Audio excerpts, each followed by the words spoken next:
Olá pessoal, sejam bem-vindos a mais um episódio do Epidemiologia no Talo.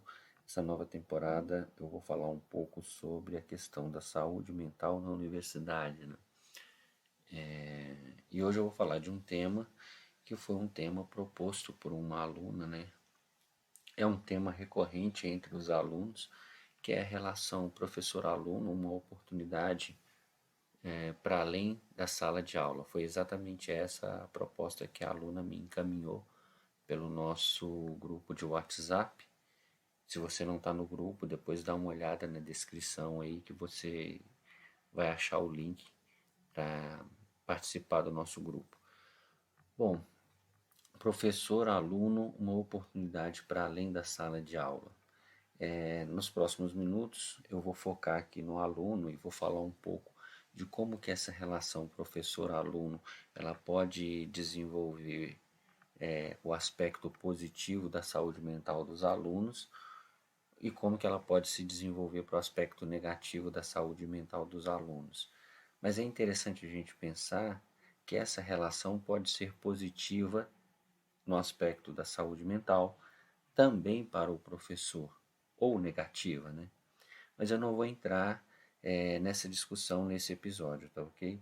A questão desta relação para o professor, quer seja da universidade pública, quer seja da universidade privada, ela passa por uma série de pontos que não estão relacionados à rotina dos estudantes. Por exemplo, os professores de instituições públicas, eles têm uma natureza de cobrança acadêmica, como podemos citar alta produção e produtividade científica, né? E isso em contraponto à estabilidade da carreira. Por outro lado, o professor das instituições privadas, eles têm cobrança do aluno, que também é um cliente, e por outro lado, cobrança da instituição, né, que vai tentar obter o máximo de vantagens e oportunidades possível do seu professor, que também é seu funcionário. Mas isso eu vou deixar para um próximo episódio. Hoje eu vou falar então da relação professor-aluno, uma oportunidade para além da sala de aula, e vou focar no aspecto do aluno, em especial do aluno da universidade, ou seja, um jovem adulto que está passando por um processo de progressão e de desenvolvimento humano, né? Quando você entra na universidade, obviamente você tem algumas expectativas, naturalmente expectativas positivas. Eu costumo dizer assim, ninguém vai fazer um curso superior porque quer piorar de vida, né? Nessa expectativa você tem, por exemplo, expectativa de aumentar sua rede de contatos, ter novos amigos, né? Você tem uma expectativa a respeito das demandas acadêmicas, né? A universidade é um ambiente desconhecido e como todo ambiente desconhecido, isso causa algum tipo de anseio, né? Você tem expectativas no que diz respeito ao curso e à profissão que você escolher, né? Quer dizer, você escolheu uma profissão em que você pretende, ao longo do seu curso de universidade, aprender a respeito daquilo, descobrir oportunidades profissionais. E nesse lugar você tem o professor. Pois bem, o professor, a gente pode pensar que na universidade, nessa relação com esse jovem adulto, ele é naturalmente um modelo profissional, né? Por que ele é um modelo profissional? Bom, não é qualquer pessoa que consegue desenvolver a sua carreira para se tornar um professor na universidade. Você tem um perfil profissional, por exemplo, que vai exigir uma quantidade maior de estudo, mestrado, doutorado, ele tem que ter um destaque notório na comunidade profissional da qual ele está presente, né? Então, é, a natureza de ser professor na universidade, ela por si só gera um modelo profissional nos seus alunos, né? Além disso, o aluno ele tem uma expectativa de que aquele professor, como um modelo profissional, porque ele opta por uma vertente da sua profissão que é de transmitir o conhecimento, que é de transmitir a informação, que é compartilhar o saber que ele tem, ou pelo menos deveria ser assim. Bom, aí vem uma coisa interessante, quando o aluno reconhece esse professor como alguém que quer compartilhar um saber, uma experiência de vida, é natural também que para muitos desses alunos, esses professores se tornem modelos também na vida pessoal. Quer dizer, a natureza de alguém que busca ensinar e formar é uma característica louvável, é uma característica valorizada na nossa sociedade, como profissão e como pessoa. Em especial o momento que a gente está vivendo, onde há uma certa filosofia muito utilitária, há um questionamento se as pessoas são hoje mais ou menos egocêntricas, mas de uma forma geral, quando você se depara com alguém que está disposto a compartilhar algo com você, isso gera uma natureza de admiração do aspecto pessoal. Aqui, quando eu falo pessoal, eu quero dizer o seguinte: ainda que vou pegar minha área, né? Ainda que a epidemiologia não seja uma área profissional do seu interesse, pode ser que aí na sua instituição você tenha um professor de epidemiologia que ele tenha uma forma de ver a vida, de compreender a vida, de se relacionar com os alunos, com a instituição e com a sociedade como um todo, de uma forma que chama a sua atenção com caráter positivo, né? A pergunta é: isso é bom? É uma pergunta relativa, óbvio, e ela está presente para instigar algum questionamento e alguma reflexão para você que está me ouvindo. Pois bem, o ato de ensinar a gente pode compreender como uma ação profissional, né? A gente poderia pensar que faz parte das tarefas de um professor o ofício de formar novos profissionais. À medida que essa relação de modelo profissional ela também se dilata para um modelo pessoal, não é raro, nos ambientes universitários, você querer se aconselhar, agora não mais com o seu professor, mas com o seu amigo, ou seja, com aquela pessoa que você espelha e de alguma forma você vê valores e aspectos positivos, né? Aí eu volto à pergunta: isso é bom? Em relação ao quê? Se a gente pensar no que diz respeito ao rendimento profissional e ao rendimento acadêmico dos alunos e dos professores, as pesquisas mostram que essa aproximação ela é muito salutar para o aprendizado. O professor ele fica mais ciente, ele percebe mais o aluno, ele percebe mais as suas demandas, ele compreende melhor, a partir dessa aproximação, as dificuldades do seu aluno. Num sistema de formação profissional como o nosso, que leva em consideração aspectos coletivos, quer dizer, o professor entra em sala de aula para dar aula para a turma, não para um aluno, isso pode ser muito importante, em especial quando a gente tem condições extremadas, ou seja, alunos que conseguiriam desenvolver muito mais do que é ofertado em sala de aula, ou alunos que têm uma dificuldade em acompanhar o que é aprendido em sala de aula. Então, esses dois extremos, o professor fica mais ciente desse tipo de aluno e, a partir dessa aproximação, se ela for salutar, e a gente espera que seja, o professor consegue melhorar o rendimento desses dois grupos em especial. Portanto, estou falando que essa aproximação ela individualiza o ensino. E isso, a princípio, seria muito bom. Para que isso aconteça, é importante o professor desenvolver uma empatia pelo seu aluno. E eu vou falar a palavra empatia a partir de agora algumas vezes, né?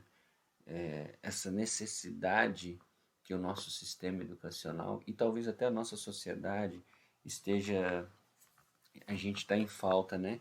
De conseguir se colocar no lugar do outro. Então veja bem, se eu estou falando de uma instituição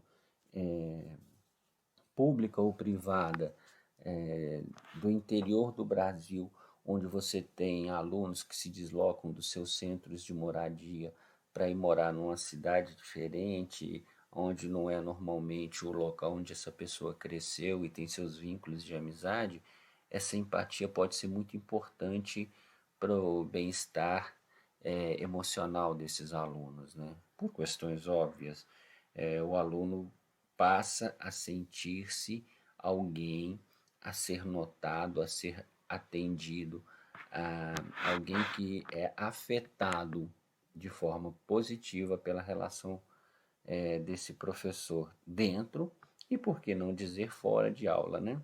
Para o professor, a gente tem uma característica muito boa, né? Ao desenvolver essa empatia, ele amplia a sua rede de atenção. Ampliar essa rede de atenção e essa rede de contatos não substitui, obviamente, a manutenção da sua responsabilidade de ensinar, né? As pesquisas mostram que os alunos falam da importância dessa aproximação, mas daqui a pouco eu vou falar um pouco mais sobre isso. Os alunos também, nas pesquisas, não abrem mão de ter um professor que domine o conteúdo qual ele ministra, né? Por que eu estou falando isso? Porque muitas vezes o professor vai querer ampliar a sua rede de atenção por natureza egocêntrica, né? Quer dizer, eu quero ser um cara bonzinho, eu quero ser um cara querido e amado por todos, ainda que eu não ensine o que eu deveria ensinar, eu vou desenvolver a política da boa vizinhança, né? Porque isso vai me gerar status na comunidade acadêmica, em especial entre os alunos, né?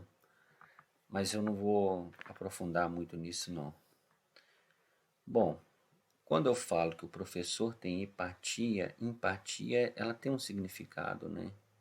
É algo que está extrapolando o ofício do ensino, né? É se colocar no lugar do aluno para ensinar e para observar esse aluno. E se colocar no lugar do aluno é uma forma muito bonita. Se colocar no lugar do aluno é uma forma bonita de respeitar o aluno, né?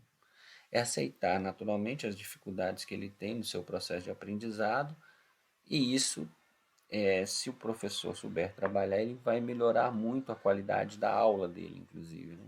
Porque, óbvio, as pessoas têm diferentes aptidões, né? Então, existem cursos que você tem disciplinas muito voltadas para a área da biologia, mas também tem na área da matemática, da área humanas, né? Você tem formação de cursos superiores, por exemplo, que as habilidades manuais são muito importantes. Então, pegando o meu caso, né, a medicina veterinária, você tem disciplinas voltadas da biologia, como a citologia e a anatomia, a clínica, né? Você tem bioestatística e epidemiologia que dialogam com a matemática, né? Você tem um embasamento importante nas ciências humanas para o desenvolvimento da extensão rural, e você tem aqueles professores que demonstram, por exemplo, as habilidades principalmente na área da cirurgia, por exemplo, e isso gera admiração do aluno, né? E essa admiração ela pode fortalecer os vínculos. Ciente das dificuldades que o aluno tem a partir dessa gama de disciplinas que ele tem que estudar, e naturalmente ele vai ter maior ou menor interesse por um grupo ou por outro, muitas vezes, né, e esse professor pode ministrar uma aula fora do tema de interesse do aluno, e às vezes até fora do seu próprio tema de interesse, e isso gera uma insegurança no professor que, direta ou indiretamente, vai ser percebido na qualidade da aula. E, de alguma forma, conscientemente ou não, esses professores vão criar barreiras e distanciamentos naturalmente de alguns alunos, né, ou dos alunos, e isso pode ser muito prejudicial, né? Portanto, é importante você entender esse outro lado, né? Muitas vezes você quer tentar uma aproximação com o professor, o problema não tem a ver com você, né? O problema muitas vezes está associado ao fato do professor ter uma insegurança, por exemplo, no conteúdo que ele tem que ministrar, e essa aproximação que o aluno faz dele pode gerar um, uma instabilidade, né? Um desconforto emocional. Por outro lado, você vai ter aquele professor que ele tem uma natureza mais segura, do desenvolvimento das suas atividades profissionais, né? E essa segurança gera um respeito muito grande entre os alunos, né? E quando eu falo seguro, eu não estou falando de um professor que sabe tudo. Eu estou falando de um professor que sabe dos seus limites em sala de aula e busca ampliar. Então, isso naturalmente gera respeito por parte dos alunos e, e, de uma forma geral, esses professores têm uma natureza mais acolhedora, né? E esse acolhimento que eu estou falando aqui o tempo todo de natureza de conteúdo a ser ensinado, é um acolhimento também que passa por outras esferas, né? Quer dizer, eu tenho alunos que são tímidos, naturalmente tímidos, eu tenho aluno mais extrovertido, eu tenho aluno neutro, que ele não está, pelo menos para a disciplina que eu estou ministrando, ele não está muito interessado. Interesses distintos, né? Aptidão maior ou menor por uma área, como falei, essa pluralidade nos nossos alunos, ela deveria, pelo menos, ser vista como um aspecto positivo pela academia, pela universidade. Mas é importante a gente tomar cuidado, precisa ou precisaria ser trabalhada de uma forma especial, né? Como eu falei, o nosso sistema educacional é um sistema coletivo, né? E isso acaba trazendo problema. Quer dizer, quando eu tenho um aluno muito tímido, e isso pode, por exemplo, interferir diretamente no rendimento dele, na matéria que eu ministro, na disciplina que eu estou dando, já seria por si só motivo suficiente para o professor tentar trazer esse aluno para um ambiente onde ele pudesse melhorar o rendimento acadêmico dele. Mas para além da sala de aula, muitas vezes essa timidez ela pode gerar um isolamento que muito ruim para o aluno, né? Por todo o estresse e anseio que ele já tem que passar na sua vida acadêmica. As pesquisas mostram, eu falei disso no nosso primeiro episódio, as pesquisas mostram o quanto é ruim para a saúde mental das pessoas o isolamento, né?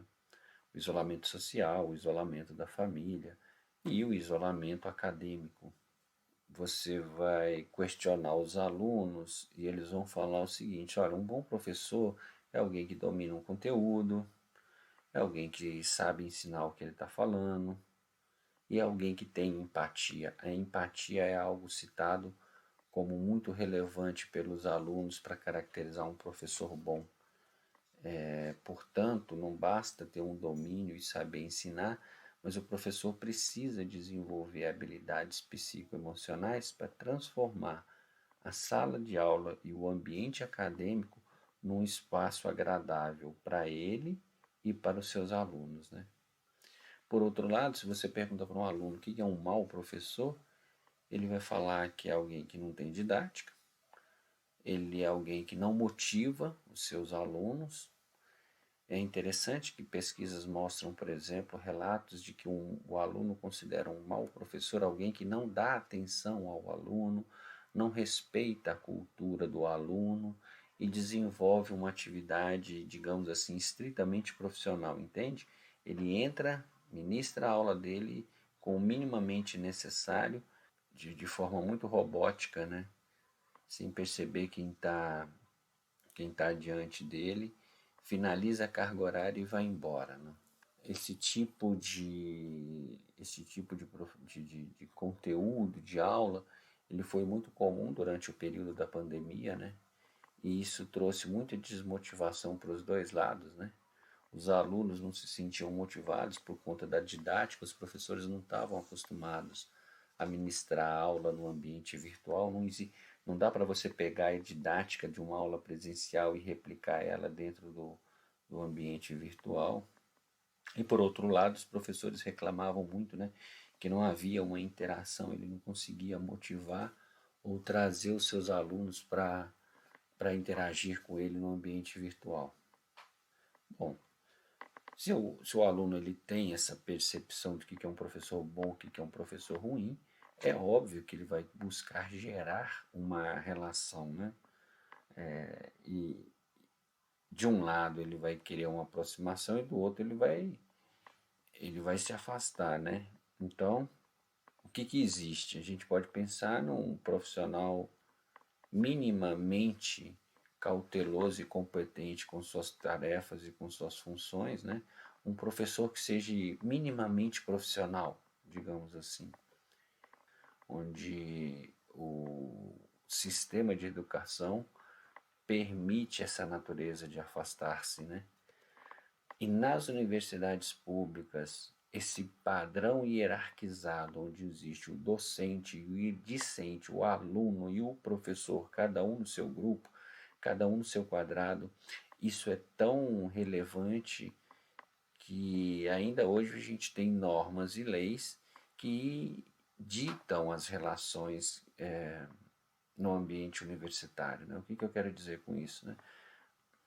Você tem a possibilidade de fortalecer o vínculo acadêmico por uma relação afetiva. Atenção que afetiva aqui eu estou falando qualquer coisa que afete ao nosso aluno, né?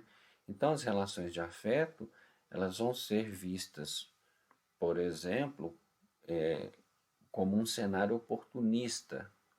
Então você tem normas e leis nas universidades públicas, por exemplo, que podem interpretar as relações de afeto entre professores e alunos como relações oportunistas que pode trazer benefício pessoal para um ou para o outro lado dessa relação. O que eu quero dizer com isso? Todo professor tem uma história para contar de aquele aluno que é gentil e atencioso e que quando termina de fazer sua disciplina nunca mais vai olhar na tua cara e te dar um bom dia, né? A gente vive numa sociedade de filosofia muito utilitária, então você vai ter relações para além de uma relação profissional que não são necessariamente salutares, ainda que gerem algum tipo de afeição e de afeto entre aqueles que estão convivendo. Vou tentar detalhar mais. Não é porque existe uma relação para além do profissional de afeto entre um aluno e um professor que isso pode ser considerado como positivo. Pode, por exemplo, ser uma circunstância oportunista. Resumindo, olha, eu vou tratar o meu professor muito bem, com muita atenção e com muito carinho, porque eu não quero ser percebido como um aluno ruim. Então, na hora dele corrigir a prova, na hora dele avaliar o trabalho ou na hora dele desenvolver alguma tarefa em sala de aula, eu quero que ele associe a minha imagem como uma imagem de um aluno afetuoso a ele. E por outro lado, essas normas e leis, elas regulamentam essas relações afetivas também por parte dos professores. A gente tem visto, por exemplo, muitas acusações de relações de afeto em que os professores desenvolvem, por exemplo, um perfil que poderia ser classificado como de assediador moral, né? Um professor que, diante de uma escala hierárquica, ele se coloca numa posição privilegiada e essa relação afeta negativamente seus alunos, ou seus residentes, ou enfim, os seus orientados. Basicamente, a gente pode pensar que isso acontece porque a formação da Universidade Brasileira é uma formação de natureza basicamente elitista, com uma estrutura hierárquica bem caracterizada, onde o professor está num lugar, o diretor está num lugar, o reitor está num lugar, o aluno está num lugar, e essa hierarquia ela é tão marcante, tão presente, que muitas vezes entre funcionários e professores, professores e alunos, enfim, essas relações, elas muitas vezes elas são pautadas por normas e regras bem rígidas, e a gente vai ter professor que herda esse pensamento elitista e faz muita questão desse tipo de coisa. dentro e fora de sala de aula. Nós não temos um sistema de formação universitária preparado ou criado para relações de afeto, em especial relações de afeto apositiva, relações de afeto que tragam melhoria na qualidade de vida dos alunos. Portanto, muita atenção, gente. Relações humanas são, por natureza, muito complexas. E as relações humanas, pela complexidade de sua natureza, elas podem gerar muitas oportunidades positivas ou negativas para desenvolvimento de afetos que melhorem a qualidade de vida, que melhorem as relações acadêmicas e, consequentemente, que dê a oportunidade de você ter uma melhor saúde mental ao longo da sua vida acadêmica. Ter uma avaliação do seu professor diferenciada, digamos assim. Aí fica uma coisa assim, olha, o que a gente busca quando a gente cria um vínculo de amizade? Eu acredito que a gente busca um deslocamento social, encontrar um lugar na nossa comunidade. A gente busca ser reconhecido como pessoa, como indivíduo, como algo que vai para além da coletividade. A gente busca suporte e apoio para ser escutado.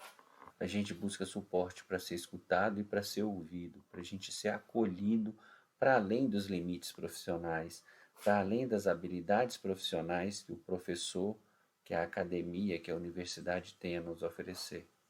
E a amizade, ou o ciclo de amizade, ela tem um princípio, um meio e um fim, gente.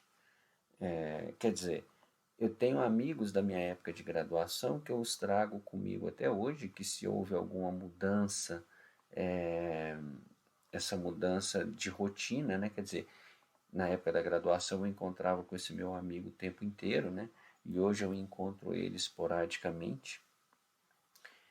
Quando eu falo que esse ciclo de amizade, eles têm princípio, meio e fim, é lógico que eu não estou determinando aqui uma lei, né? Eu estou falando que é princípio, meio e fim, esse fim enquanto uma mudança.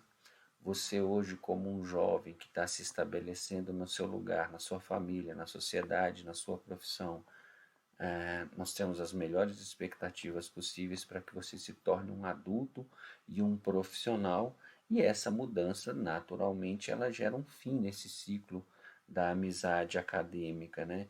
Você sai desse, que eu chamo assim, você sai do ecossistema da academia e você vai buscar outros horizontes profissionais, né?